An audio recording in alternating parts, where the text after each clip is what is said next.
information and power has shifted from institutions, organizations, to individuals. When the individual has the access to information and therefore has the power to make decisions, self-leadership is king. Self-leadership is king. Because if you can't lead you, please don't lead me. Right? In a time when self-leadership is king, those who can't get themselves to do what needs to be done when it needs to be done, whether they feel like it or not, and still do it well, don't lead, they lose, right? Self-leadership, the ability to get yourself to do what needs to be done, when it needs to be done, whether you feel like it or not, and still do it well. It's a quote from Dan Burris, a friend of ours. Dan's a futurist. He says it's a mistake to assume people know what they might want, because if they don't know what's possible, they ask for too little. Isn't that the truth? So part of our job as leaders is to stretch people's expectations. The more they expect, the more they get ready for. The more they get ready for, the more possibilities they have. And the person with the most possibilities usually wins. See, if you don't get ready for your opportunity, it's not your opportunity. So here's a leader's dilemma. All right, what if I train my people and then they just leave? Well, that's a valid concern. Here's a more important concern. What if you don't? And they stay.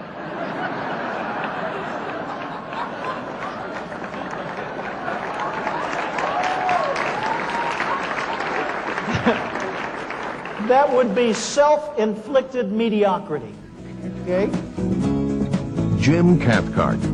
Grow your business and expand your life. Create solutions and make connections. First thing we've got to do is make sure that the critical technology is handled. The CBLF servers. You know, in any suite of technology, the server is what makes it all work. Okay? Would there be any questions at this point? Oh, here, carbon-based life forms. Yes, the human factor. If that's not handled, it doesn't matter how good the rest of it is, does it? I get to Tulsa, I'm looking around for a breakfast place. And I wanted to repeat the pattern I had set up in Little Rock, so I looked around and I found the symbol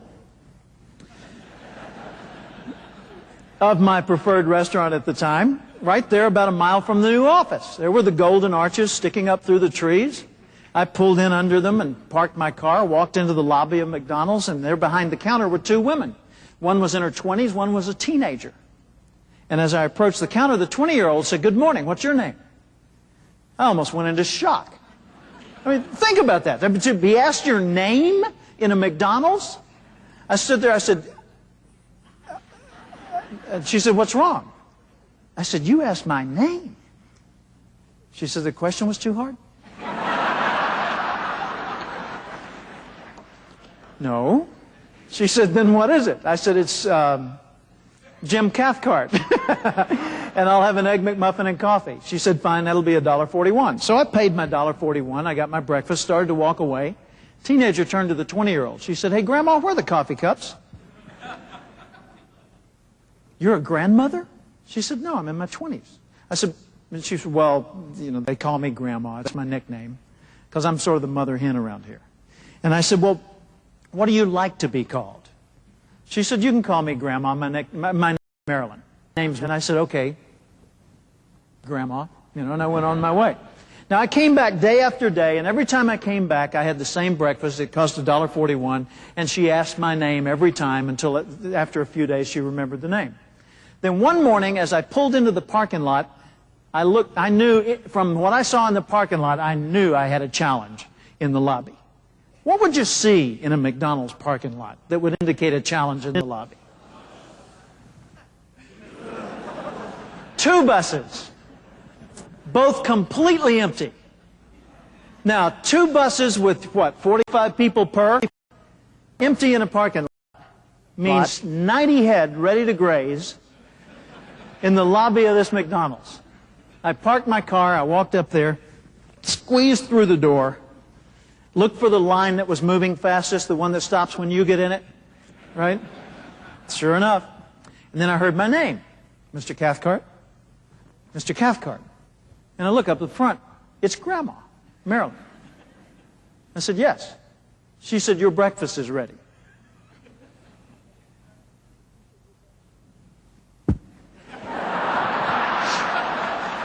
Excuse me. Oh, I'm coming through. Pardon me. Walked up to the front, reached for my $1.41. She says, nah, it's on the house. How's it going there? Yo. Went into the dining room and dined, if you can do that, on an Egg McMuffin. Now, here's my question for you. At that particular moment, what do you figure the odds were I might return? Yeah. You figure pretty good, extremely good, or a slam dunk certainty. Okay? But the question is not would I come back, the question is why would I come back? The cuisine? Not the product? Perhaps the price. That was a good price. Place, what would I come back for? Exactly. Grandma. I'd come back, actually it goes one step beyond that, but that's the right answer. I'd come back for the way she made me precisely. Precisely.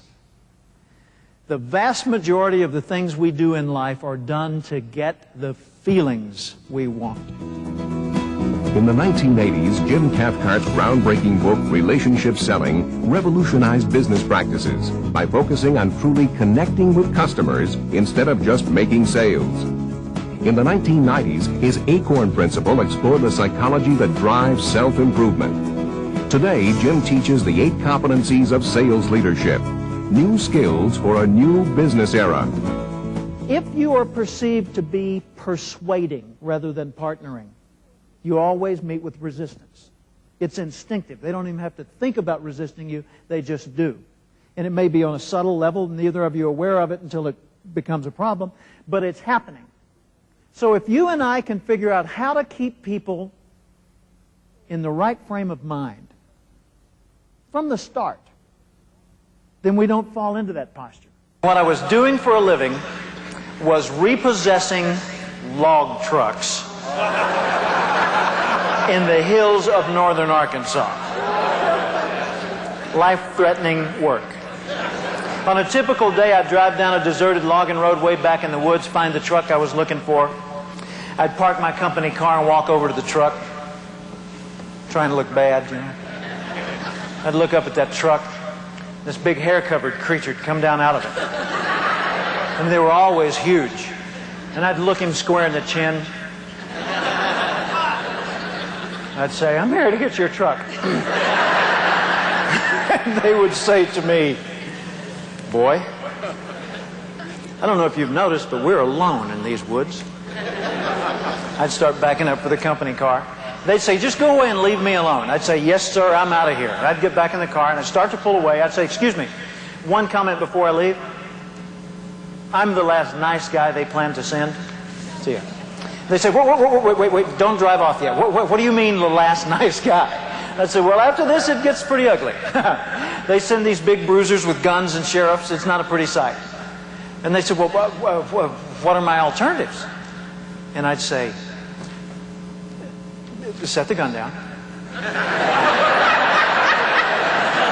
Sometimes literally was true. And they'd set the gun down, and I'd say, here are your alternatives. 9 times out of 10, I'd get a payment or a partial payment or something. If they had no money at all, they'd drive the truck back to the dealer, and I'd give them a ride home. So I did okay as a bill collector, but I didn't like the work. Well, the guy who took over after me, his name was Pete Smith. The reason I chuckle is Pete made a serious